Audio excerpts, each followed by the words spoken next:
जय Hind guys. Now start our next video lecture. अब हम लोग अपना नया वीडियो लेक्चर शुरू करने जा रहे हैं। इसके पहले हम लोगों ने IIT JAM के क्वेश्चंस की सीरीज लगाया था और हमने कहा था जैसे जैसे मेरी टॉपिक इंक्रीज़ करेगी हम डिफरेंट जो मैथमेटिक्स के हायर लेवल के कॉम्पिटिशन्स के क्वेश्चंस हैं उसको लगाएंगे। अब मेरी थोड़ी ज़रूरत आ गई है कि थ्योरी को थोड़ा हम और डेवलप करें, थोड़ी और थ्योरी को स्ट्रांग करें, ग्रुप थ्योरी को। तो उस कड़ी में अब हम एक अलग चीज़ यहाँ लाते हैं, एक नई चीज़ को यहाँ क्रिएट किया जाता है। देखा जाए कि मैथमेटिशियनों ने ग्रुप थ्योरी की दुनिया में और कैसे कैसे ग्रुप को क्रिएट किया है, उस कंसेप्ट को थोड़ा मैं यहाँ क्लियर कर दूँ, उस सिनारियो को मैं यहाँ लाना चाहता हूँ। तो now let us start our topic here. ये हाई स्कूल स्तर से सारे स्टूडेंट जानते हैं कि the concept of the Cartesian product. तो थोड़ा एक बार हम कार्टेशियन प्रोडक्ट के बारे में आ जाएं। What is the Cartesian product? वैसे सबको पता है, ये बातें तो स्कूल स्तर से ही डिस्कस की जाती हैं। अगर हम लोगों के पास A एंड B कोई दो नॉन एम्प्टी सेट है तो इनका जो कार्टेशियन प्रोडक्ट होता है वो A क्रॉस B हम लिखते हैं। और डिफाइंड कैसे होता है? A cross B is equal to ordered pair x y such that x belongs से वाई बिलोंग्स बी। क्या मीनिंग है इसकी कार्टेशियन प्रोडक्ट की? ये कार्टेशियन प्रोडक्ट का मतलब ये ऑर्डिनरी प्रोडक्ट नहीं है जो दो नंबरों के बीच में हम प्रोडक्ट निकालते हैं। ये हमारा सिंबल है कि दो सेटों के बीच में जो कार्टेशियन प्रोडक्ट है, this is the symbol of the Cartesian product. हम इसको डिनोट करते हैं क्रॉस से और हम इसको ऑर्डर्ड पेयर में लिखते हैं। ऑर्डर्ड पेयर का मतलब है कि पहला जो एलिमेंट होगा वो सेट ए का होगा और जो ऑर्डर्ड पेयर में जो सेकेंड एलिमेंट है वो सेट बी का होगा। तो this is the concept of the Cartesian product. अब इस कंसेप्ट को हम जरा ग्रुप में एक्सटेंशन करना चाहते हैं। मैथमेटिशियनों ने इस कंसेप्ट को सीधे ग्रुप थ्योरी में एक्सटेंशन किया, तो उससे देखा कि एक नया मेरा ग्रुप का क्रिएशन हो गया। और वो कैसे ग्रुप के क्रिएशन हुए हैं आज हमारी टॉपिक्स जो होगी इसी टॉपिक्स में हम अपने पूरे लेक्चर्स को डिपेंड रखेंगे। बेसिकली ग्रुप भी तो एक सेट ही है, सब लोग जानते हैं, बट वो एक डिफिनिट हमारा ऑपरेशन है। उस ऑपरेशंस के थ्रू एक डिफिनिट प्रॉपर्टीज़ है, जो प्रॉपर्टीज़ को सेटिस्फाई करता है तो कहा जाता है कि this set A group under that operation. But वो अगर बेसिकली देखा जाए तो group definitely this is A set, एक सेट है। अब जैसे हम यहाँ कंसीडर कर लें कि हमारे पास G1 एक कोई ग्रुप है, अंडर ऑपरेशंस डिफाइंड होगा, ऑपरेशंस के लफड़े की बात नहीं है, जो डिफाइंड होगा वो देखा जाएगा। और G2 एक कोई दूसरा ग्रुप है, G2 भी है another group under that operations, वहाँ भी कोई ऑपरेशन से डिफाइंड होगा, कोई बात नहीं। अब G1 क्रॉस G2 की हम बात करते हैं क्योंकि G1 भी सेट है, basically this is set, G2 भी तो सेट है। अगर दो सेट अगर गिवन है तो इनके बीच हम कार्टेशियन प्रोडक्ट निकाल सकते हैं। और कैसे निकालते हैं हम स्कूल स्तर से सीखते चले आए हैं। तो what is the G1 cross G2 is equal to G1 cross G2 defined as, again same as, और थोड़ा ऐसे लिखें G1 comma G2 such that G1 same concept apply here, G1 belongs to G1 and this G2 belongs to G2 as this. Meaning हमारी क्या हो गई कि यहाँ हमारा कोई दो नॉन एम्प्टी सेट था, अब मेरा यहाँ कोई दो ग्रुप हो गया, एक ग्रुप G1 है, एक ग्रुप G2 है। अब इनका कार्टेशियन प्रोडक्ट कैसे डिफाइंड होगा? जो कार्टेशियन प्रोडक्ट का कंसेप्ट है वो यहाँ भी होगा, दिस कंसेप्ट। हम यहाँ क्या बात देखने चाह रहे हैं? हम ये बात करने जा रहे हैं कि ये जो मेरा स्ट्रक्चर बना, ये जो सेट का जो मेरा स्ट्रक्चर बना जिसमें एलिमेंट ऑर्डर्ड पेयर में लिखे गए हैं और उस ऑर्डर्ड पेयर का जो पहला जो एलिमेंट है वो G1 का है और जो नेक्स्ट एलिमेंट है वो G2 का है। ये स्ट्रक्चर अंडर ये डिफाइंड ऑपरेशन एक ग्रुप का फॉर्मेशन करता है। ये इंपॉर्टेंट चीज़ है।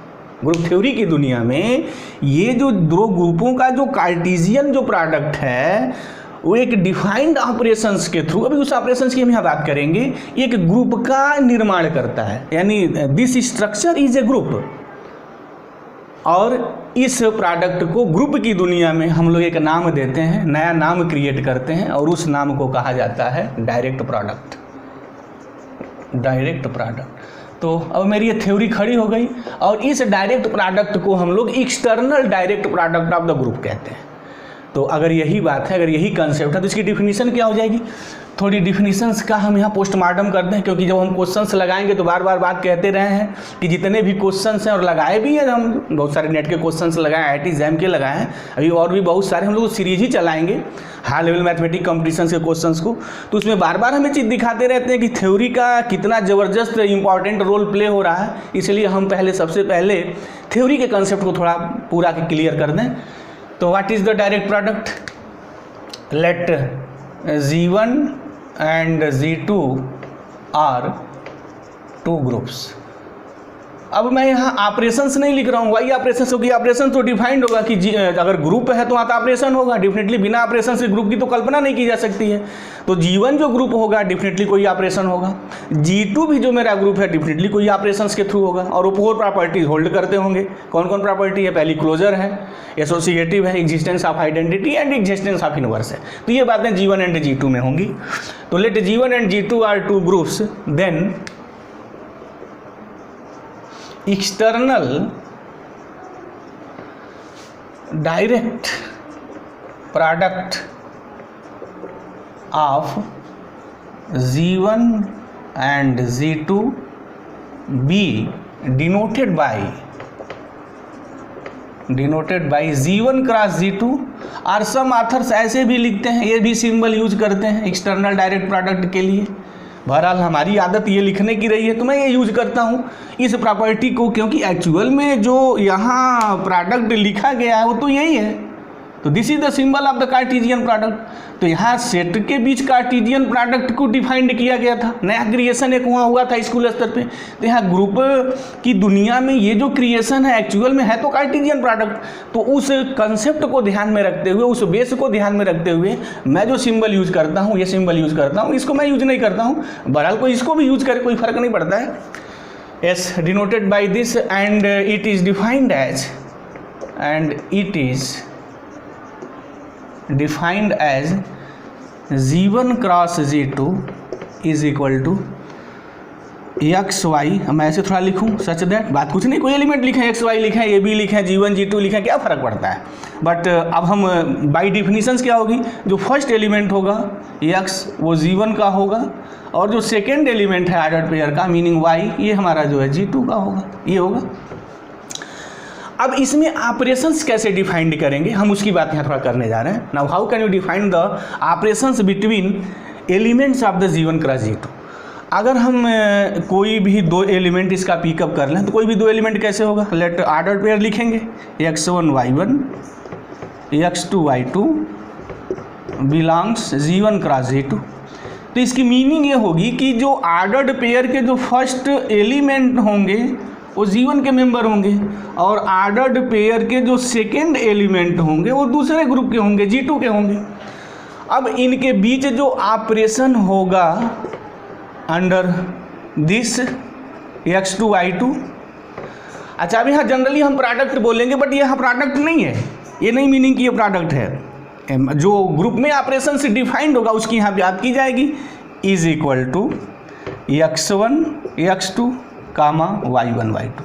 अच्छा अब यहाँ बात जो ये जो ऑपरेशन होगा, दिस ऑपरेशन ग्रुप G1 में जो ऑपरेशन होगा वही X1 X2 के बीच ऑपरेशन होगा। तो नेचुरल सी बात है, होना भी चाहिए कि अगर X1 X2 G1 के एलिमेंट हैं तो G2 का ऑपरेशन थोड़ी यहाँ आएगा, यानी जो X1 X2 में वही ऑपरेशन से रोल प्ले करेगा जो G1 में रोल प्ले कर रहा था। अब Y1 Y2 के बीच कैसा ऑपरेशन होगा, वही ऑपरेशन होगा मेरा जो G2 में रोल प्ले कर रहा था। तो under these operations this structures form A group. ये जो स्ट्रक्चर है मेरा अंडर दिस ऑपरेशंस फॉर्म से ग्रुप, एक ग्रुप फॉर्म करता है, और बड़ा उसको इजीली मैं यहाँ प्रूव कर सकता हूँ। तो थोड़ा मेरा मन कर रहा है कि इसको प्रूफ दे दें कि बड़ा इंपॉर्टेंट चीज़ें हैं, इस पर बहुत सारे क्वेश्चंस बनाए जा रहे हैं, तो थोड़ा एक बार मैं इसको प्रूव कर दूँ, तब इसके बाद धीरे धीरे एक एक का मैं और कायदे से पोस्टमार्टम करूँगा। इसमें और भी बहुत सारे रिजल्ट को डेवलप किया जाएगा। देख लेते हैं कि ये जो मेरा स्ट्रक्चर हुआ, अगर इस स्ट्रक्चर का मैं यहाँ एक नामकरण संस्कार यहाँ जी कर दूँ तो ये जो जी होगा ग्रुप होगा अंडर दिस, ये जो यहाँ ऑपरेशन इस टाइप की बात डिफाइंड की गई है, definitely this is a group. तो देखते हैं ग्रुप के लिए पहली प्रॉपर्टी क्या है। फर्स्ट प्रॉपर्टी मेरी क्लोजर प्रॉपर्टी है, तो क्या ये क्लोज्ड है? जो ये ऑपरेशंस इस टाइप के डिफाइंड किए गए हैं, क्या एक क्लोजर प्रॉपर्टी होल्ड करते हैं? क्या एस होल्ड करते हैं? देखा जा सकता है। अब जैसे x1 x2 कोई एलिमेंट g1 का है, तो x1 ऑपरेशन x2 डेफिनेटली, ये बात 100% ट्रू है, x1 x2 belongs g1। Why? Since g1 is a group और g1 में जो ऑपरेशन होगा उस ऑपरेशन के थ्रू ये क्लोज होगा, यानी x1 x2 belongs to g1। Similarly y1 y2 belongs to g2। तो इस एलिमेंट के जगह मैं एक सिंगल एलिमेंट लिख सकता हूँ, ले लिया हमने, x3 है। इस एलिमेंट की जगह एक सिंगल एलिमेंट लिख सकते हैं, लेट कर लें y3 है, तो डेफिनेटली ये जो x3 होगा वो g1 का एलिमेंट है और ये जो y3 है वो g2 का एलिमेंट है। तो yes this belongs to g1 cross g2 हो गया। मीनिंग क्या हो गया कि ये जो स्ट्रक्चर है under this operation this is the closed है वो। अच्छा, एसोसिएटिव चुटकी में बजा के निकाला जा सकता है, इसमें से कोई भी 3 एलिमेंट पिकअप कर लें और जो एसोसिएटिव की जो प्रॉपर्टी है वो A operation B operation C is equal to A operation B operation C, वो डेफिनेटली हमारे इक्वल आएंगे, देखा जा सकता है। Very easy to proof here, तो उसकी मैं बातें नहीं करूँगा क्योंकि वो बड़े ऑर्डिनरी ढंग से निकाला जा सकता है। अब मैं यहाँ देखता हूँ क्या ईच एलिमेंट का इन्वर्स इसमें मिलेगा क्या, तो देख लेते हैं कैसे इन्वर्स डिफाइंड होगा, कैसी चीज़ें मिलेंगी। हमने कोई भी एलिमेंट, एक अनरैंडम element X Y g1 cross g2 का पिकअप किया। अच्छा, g1 क्रॉस g2 का ये एलिमेंट है, तो इसकी मीनिंग ये होगी कि x1 जो होगा वो g1 में होगा और जो y2 होगा वो g2 में होगा। इसका इनवर्स क्या होगा? What is the inverse of this? Meaning इसका जो इनवर्स होगा वो element A be ordered pair में होगा कि आइडेंटिटी होनी चाहिए। अच्छा, इसकी थोड़ी आइडेंटिटी की बात कर लें। g1 क्रॉस g2 की आइडेंटिटी क्या होगी? तो सीधे सपाट अब तो बात हो गई होगी कि ये जो एलिमेंट है हमारा फर्स्ट g1 का है और जो सेकेंड है वो g2 का है। तो g1 की आइडेंटिटी अगर हम लोग e1 लिखें, e1 भी the identity of the g1 and e2 भी the identity of the g2, तो यस e1 कामा e2, यानी ये जो ऑर्डर्ड पेयर होगा e1 comma e2, definitely this is the identity of g1 cross g2। तो ये देखा भी जा सकता है, ऑर्डिनरी प्रूफ भी किया जा सकता है कि e1, ज़रा एक बात उसको प्रूफ ही कर दें तो अच्छा रहेगा कि आइडेंटिटी उस टाइप की एलिमेंट होगी, लगे हाथ थोड़ा उसे भी प्रूफ कर दें। How can you prove this here? Identity अगर निकालनी है कि इस g1 क्रॉस g2 की आइडेंटिटी क्या होगी, तो आइडेंटिटी की डिफिनीशन क्या होती है भाई? ग्रुप की दुनिया में सबको पता है कि आइडेंटिटी वो एलिमेंट होता है कि ए ऑपरेशन अगर मैं ई करूं तो ए ही मिलना चाहिए, और ऐसे भी लिखा जाता है दिस, ये दोनों बातें आनी चाहिए, तब ई एलिमेंट को हम उस ग्रुप की आइडेंटिटी कहते हैं। तो देख लेते हैं आइडेंटिटी क्या होगी। एक कोई भी एलिमेंट हमने पिकअप किया, ऑपरेशंस दिस, एक एलिमेंट मैं यहाँ लिखूँ, मुझे पता नहीं कि वो आइडेंटिटी क्या है बट वो ऑर्डर्ड पेयर है, तो ले लेते हैं ए बी, ये दिस इज इक्वल टू क्या मिलनी चाहिए? यही एलिमेंट होना चाहिए, मीनिंग एक्स वाई, कोई इफेक्ट नहीं होना चाहिए। अब हम देख रहे हैं कि ए एलिमेंट g1 क्रॉस g2 में कैसा गुल खिला रहा है, क्या मिलेगा वो। तो जो अंडर दिस जो डिफाइंड ऑपरेशन है, कैसे बात लिखेंगे? एक्स इंटू ए, जनरली मैं बोल दे रहा हूँ बट यहाँ एक्स से कैसे होगा? जो g1 में ऑपरेशन डिफाइंड होगा वहाँ ये होगा comma Y B is equal to X Y, ये बात होनी चाहिए। अच्छा, आप स्कूल स्तर सबको पता है कि जो दो ऑर्डर्ड पेयर इक्वल तभी होंगे, इफ़ एंड ओनली इफ की बात होती है कि x a is equal to x होना चाहिए और y B is equal to मेरा वाई होना चाहिए। अच्छा, x a is equal to x है, तो इसकी ग्रुप की दुनिया में अगर ये बात है A operation any element is equal to A आ जाए और फॉर ऑल ए के साथ अगर ऐसा हो रहा है तभी तो कहते हैं कि this is the identity. Meaning यहाँ है कि for all A belongs to G, जो ग्रुप है वो। अब यहाँ देखें तो एक्स वाई तो हमने कोई रैंडम एलिमेंट पिकअप किया, meaning for all x y belongs to g1 cross g2, x a is equal to x हो गया। तो इसकी मीनिंग क्या होगी कि ये जो एलिमेंट होगा a be the what identity of what g1। Similarly b element क्या होगा? आइडेंटिटी ऑफ द g2 होगा, y B is equal to y for all y belongs to g2। मतलब बी एक ऐसा एलिमेंट है कि इस एलिमेंट में ऑपरेट करने पर इस एलिमेंट में कोई डिफरेंस नहीं है, तो this is the concept of the identity. But जो वाई एलिमेंट है g2 का है, तो मीनिंग बी जो एलिमेंट होगा वो g2 का होगा, ऐसा होगा कि इसको ऑपरेट करने पे कोई डिफरेंस नहीं है, हेंस जो होगा बी हमारा g2 का आइडेंटिटी होना चाहिए। तो मीनिंग क्या हो गई कि ये जो एलिमेंट होगा इस क्राइटेरिया को जो सेटिस्फाई करेगा, ए जो होगा आइडेंटिटी ऑफ G1 तो उसका मैंने नामकरण संस्कार E1 कर दिया, और बी जो होगा आइडेंटिटी ऑफ G2 तो दिस इज E2 हमने कह दिया S। तो बात क्लियर हो गई कि आइडेंटिटी एलिमेंट भी G1 क्रॉस G2 में एग्जिस्ट करेगा। तो अब मैं बात यहाँ इनवर्स की कर रहा था, how can you find the inverse, G1 cross G2 के जो ईच एलिमेंट होंगे इनवर्स भी एग्जिस्ट करेंगे। तो लगे हाथ उसको भी देख लिया जाए। यहाँ एक्स वाई हमने कोई भी आर्बिट्रेरी एलिमेंट पिकअप किया, अब इसका इनवर्स मैं अगर एक्स डैश और वाई डैश ऐसे लिखूँ, क्या ऐसा एलिमेंट G1 क्रॉस G2 में होगा क्या? अगर ये इसका इनवर्स है तो इसकी मीनिंग ये हो गई कि by definitions of the inverse identity मिलनी चाहिए, यानी E1 E2 होना चाहिए। चलते हैं देख लेते हैं। अब जो ऑपरेशन सारी जो डिफाइंड है x x dash comma y y dash is equal to E1 comma E2। बार बार मैं कह रहा हूँ एक्स इंटू एक्स डैश नहीं है, लिसनर यहाँ कंफ्यूज नहीं करेंगे कि वो इंटू है, no this is not a into. बहुत बिगनर स्टूडेंट उसको गलती करते हैं वहाँ, बट वो बात वहाँ ध्यान देनी है कि एक्स इंटू एक्स डैश की मीनिंग ये है मेरी, जो इंटू मैं बोल रहा हूँ कि वो इंटू नहीं है। एक्स से एक्स डैश की मीनिंग ये है कि इन दो एलिमेंटों के बीच वो ऑपरेशंस होगा जो ग्रुप G1 में है। ठीक वही बात यहाँ G2 वाले ऑपरेशंस की होगी। तो मुझे उम्मीद है बात लिसनर को क्लियर हो गई होगी। अब क्या है, सबको पता है कि दो ऑर्डर्ड पेयर सेम तभी होंगे इफ़ एंड ओनली इफ की बात आती है कि x x dash is equal to E1 हो जाए और y y dash is equal to E2 हो जाए। अच्छा, एक एलिमेंट के लिए तो है ना, ये फॉर ऑल एक्स वाई की बात हो रही है। मीनिंग क्या हो गई, एक्स एक ऐसा एलिमेंट है कि इसके करस्पॉन्डिंग एक्स डैश एलिमेंट मिलता है जो ऑपरेशंस लगाने पे E1 देता है। तो मीनिंग क्या हो गई भाई कि x dash be the what inverse of x, similarly y dash be the what inverse of y. और सबको पता है कि y का जो इनवर्स होगा वो G2 में यूनिक होगा, x का जो भी इनवर्स होगा ग्रुप में यूनिक होगा। मीनिंग एक्स वाई इस ऑर्डर्ड पेयर के करस्पॉन्डिंग हमें एक एलिमेंट ऐसे मिलेंगे कि ऑपरेशंस करने पे हमें E1 E2 देंगे।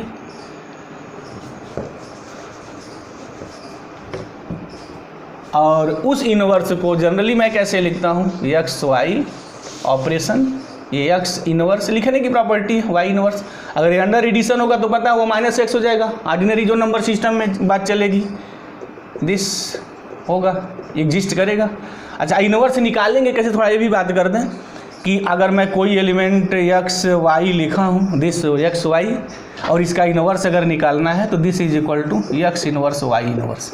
ये बात हो जाती है जब हम एक्सटर्नल डायरेक्ट प्रोडक्ट की बात करते हैं, तो वहाँ किसी भी एलिमेंट के इनवर्स निकालने का एक रूल हो जाता है दिस, कि अगर एक्स वाई कोई एलिमेंट G1 क्रॉस G2 का है तो उसका inverse x inverse y inverse तो हो गया। इनवर्स भी एग्जिस्ट करता है, आइडेंटिटी भी है, एसोसिएटिव भी है, क्लोजर भी है। तो हैंस जो ये जो G स्ट्रक्चर बना यानी G1 क्रॉस जो G2 बना, S इज ए ग्रुप, ये ग्रुप हो गया मेरा ये।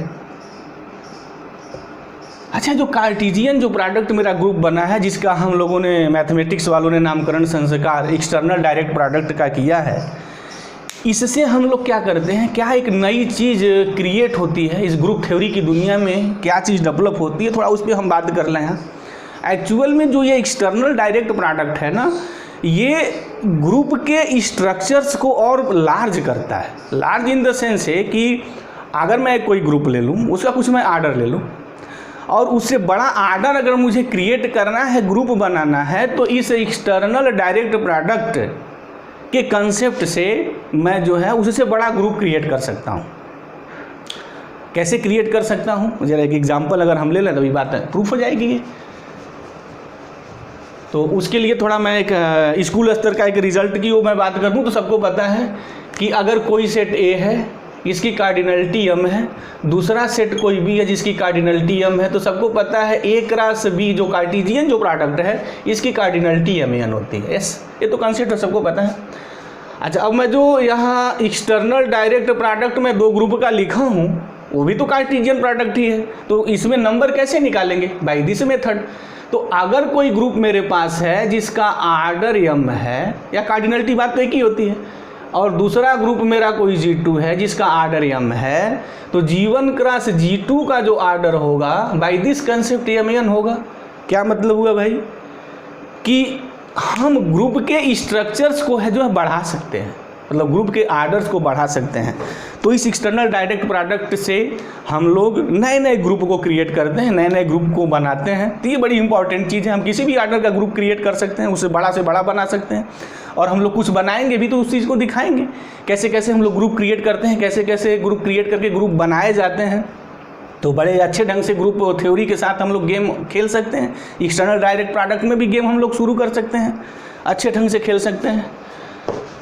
एक बात यहाँ थोड़ी और आती है, अगर इस चीज़ को जनरलाइज्ड कर दिया जाए, जनरलाइजेशन का मतलब हमारा यहाँ ये है कि अगर हम लोग G1, G2 and also Gn there are n groups हो, तो इनका जो एक्सटर्नल डायरेक्ट प्रोडक्ट होगा कैसे डिफाइन करेंगे? How can you define this? इसको हम लोग ऐसे डिफाइन करते हैं, ये x1, ये x2 एंड ऑल्सो xn, ये हो जाएगा। सिमिलरली जैसे 2 के लिए था वैसे n के लिए हो जाएगा। अब यहाँ x1 किस में जाएगा? G1 में जाएगा। ये x2 किसका एलिमेंट होगा? G2 का होगा। एंड ऑल्सो xn किसका एलिमेंट होगा? सिंपली सी बात है, वो Gn का होगा। अच्छा, अगर इस आइडेंटिटी एलिमेंट्स की मैं बात करूँ तो इसके आइडेंटिटी एलिमेंट कैसे लिखे जाएंगे? बात तो बिल्कुल अब क्लियर हो गई होगी कि G1 की जो आइडेंटिटी है मान लीजिए वो E1 है, G2 की जो आइडेंटिटी मान लो E2 है, और Gn की आइडेंटिटी अगर हम लोग En कंसीडर करते हैं तो ये जो हमारा एलिमेंट हुआ, this is the identity element of this, और ये भी मेरा जो एक्सटर्नल डायरेक्ट प्रोडक्ट है of the group G1, G2 and also Gn। ये भी बात की जा सकती है। मीनिंग मेरी क्या हो गई कि मैं किसी भी ग्रुप का एक्सटर्नल डायरेक्ट प्रोडक्ट निकाल सकता हूँ। तो अब बात थोड़ी मैं यहाँ ले लूँ, एक बड़ा एक थोड़ा इजी एग्जांपल लेके इस बात को और क्लियर कर दिया जाए, ताकि अगर कहीं किसी को कोई डाउट रह गया हो तो डाउट यहाँ फिनिश हो जाए। कैसे हम नए नए ग्रुप क्रिएट करते हैं, थोड़ा उसकी मैं यहाँ बात कर लूँ। हम यहाँ एक जाना पहचाना ग्रुप ले रहा हूँ, ईजी ग्रुप Z2 ले रहा हूँ, और Z2 सबको पता है 0, 1। This is a group under addition modulo 2। ये Z2 ले रहा हूँ, ये भी ले लो।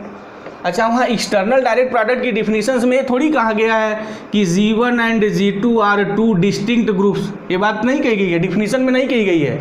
तो लिसनर इस बात को ध्यान देंगे कि डिफिनीशंस में जो वर्ड यूज नहीं है हम वहाँ यूज नहीं करेंगे, और जो भी फैसला होगा वो सुप्रीम कोर्ट डिफिनीशंस की तरह अंतिम होगा।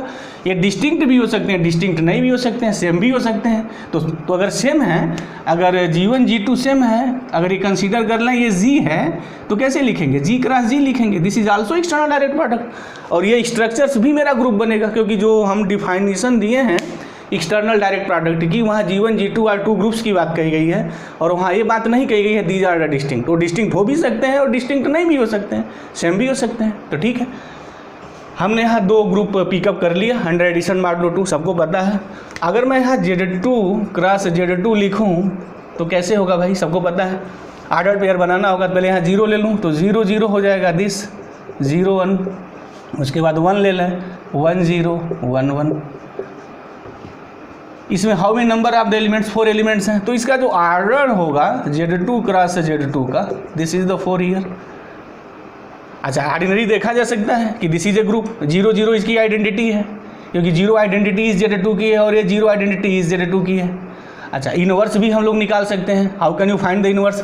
जैसे 0 1 का मुझे इनवर्स निकालना है, तो इसकी मीनिंग क्या होगी कि 0 का इनवर्स 0 होता है। डिफिनीशन तो ये थी कि ए बी का जो इनवर्स निकलेगा वो ए इनवर्स और बी इनवर्स। अब ये सब अंडर एडिशन है तो गेम यहाँ अंडर एडिशंस की होगी।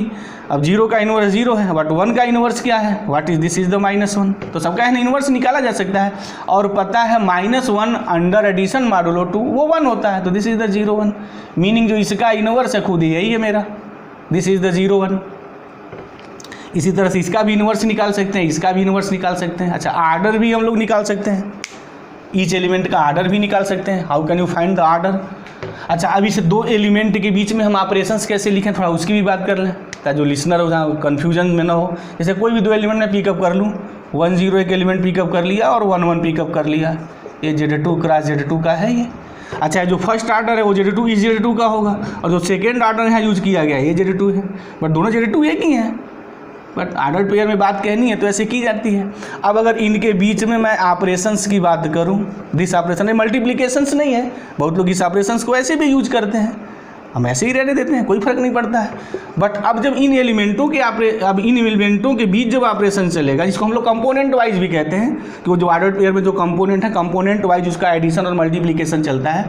तो यहाँ ऑपरेशन अंडर एडिशन है, तो जो कंपोनेंट वाइज जो ऑपरेशन चलेगा वो एडिशंस का, जैसे यहाँ फर्स्ट कंपोनेंट है दिस और इसका फर्स्ट कंपोनेंट है, मतलब ये एलिमेंट है Z2 है, और Z2 में कौन ऑपरेशन है वहाँ ये ऑपरेशन चलेगा। तो दिस इज द +2 का है, मतलब एडिशन मॉडुलो 2 है, और यहाँ this is the 0 and this is the 2 1, तो क्या वैल्यू आएगी, this is the 2 and this is the 1, और पता है अंडर एडिशन मॉडुलो 2 की वैल्यू 0 होती है एंड दिस इज़ द 1। तो इस तरीके से हमारे ऑपरेशन चलेंगे। अच्छा, अगर हम आर्डर्स की बात करें, किसी भी एलिमेंट्स के आर्डर की, तो आर्डर की वही बात है, सिंस ये जो सिनारियो खड़ा हुआ है अंडर एडिशंस की बात है, तो जो हम ऑपरेशन अंडर एडिशंस की होती है आर्डर निकालते वक्त वही बात यहाँ होगी। जैसे ए एलिमेंट किसी ग्रुप जी का है और G is a group under addition, तो ए का आर्डर क्या होगा, अगर ए का आर्डर n है तो n लिखेंगे, n is equal to identity. But अगर अंडर मल्टीप्लिकेशन होता है तो a⁴n इज इक्वल टू ई होता है, जो आर्डर का कंसेप्ट है वही बातें यहाँ भी होगी। अब जैसे मुझे यहाँ इसके ईच एलिमेंट का अगर आर्डर निकालना हो तो how can you find the order of each element, तो सीधी सी बात है, ये तो आइडेंटिटी है, और ग्रुप थ्योरी की दुनिया में आइडेंटिटी का जो आर्डर होता है वो मेरा 1 होता है।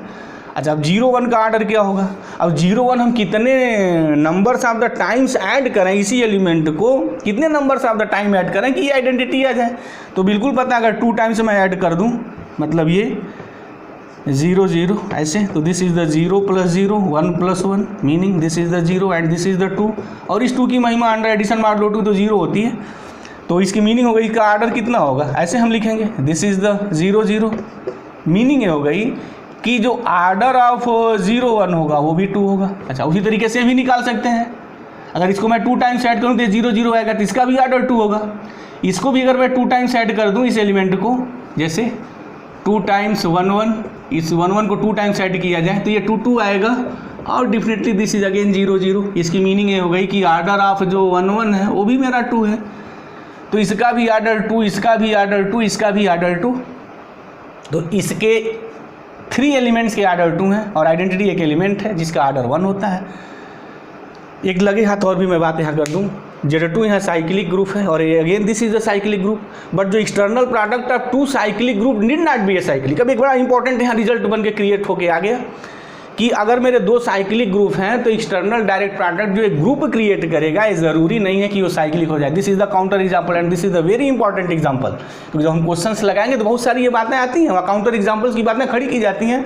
तो ये काउंटर एग्जाम्पल एक मेरा हो गया कि जब हम क्वेश्चंस लगाएंगे कॉम्पिटिशन्स के, तो ये काउंटर एग्जाम्पल्स की मीनिंग हो गई कि बहुत सारे ये रहस्यों का जो है ना, ये चाबी है, खोल देगा बहुत सारे रहस्यों को। जैसे यहाँ Z2 साइक्लिक ग्रुप है, Z2 साइक्लिक ग्रुप है, but Z2 cross Z2 is not a cyclic group. तो इससे रिजल्ट ये हुआ कि if G1 and G2 are 2 cyclic groups, then G1 cross G2 मतलब external direct product of G1 cross G2 may not be cyclic group. Cyclic group हो भी सकता है, नहीं भी हो सकता है। अब इसके आगे के लेक्चर्स में थोड़ा हम और इसका कायदे से बकिया उधेड़ेंगे, पोस्टमार्टम करेंगे इस टॉपिक का, क्योंकि ये भी टॉपिक बड़ी इंपॉर्टेंट है। बहुत कैसे कैसे ग्रुप क्रिएट होंगे हम लोग आगे के लेक्चर्स में दिखाएंगे। तो मुझे उम्मीद है गाइस ये बात बिल्कुल क्लियर हो गई होगी। कृपया मेरे चैनल्स को लाइक करें, सब्सक्राइब करें। Thank you very much guys, जय हिंद।